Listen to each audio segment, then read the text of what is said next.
Tant de réclusion criminelle ont été requis contre celui qui est considéré par l'avocat général comme le cerveau de ce braquage. C'est le grand organisateur de cette affaire, celui vers qui tout converge, a-t-il déclaré, le qualifiant de manipulateur, agressif, violent et impulsif. Cet homme, il est aujourd'hui âgé de 30 ans. Il est accusé d'avoir dérobé les montres de luxe, mais c'est aussi lui qui est l'auteur des tirs sur les policiers à Arnas 12 heures après, alors qu'il tente d'échapper à la police.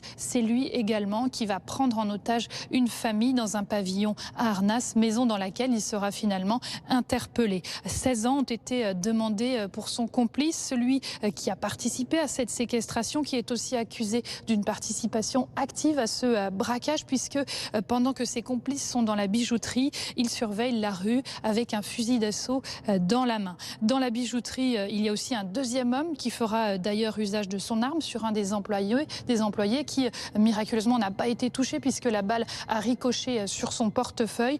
Pour cet homme-là, il est demandé 16 ans de réclusion criminelle également. Dans cette affaire, 5 autres personnes comparaissent. Les peines requises à leur encontre vont de 3 à 10 ans de prison. L'avocat général a par ailleurs requis un mandat de dépôt pour tous ceux qui comparaissent libres lors de cette audience. Un jugement sera rendu jeudi après-midi.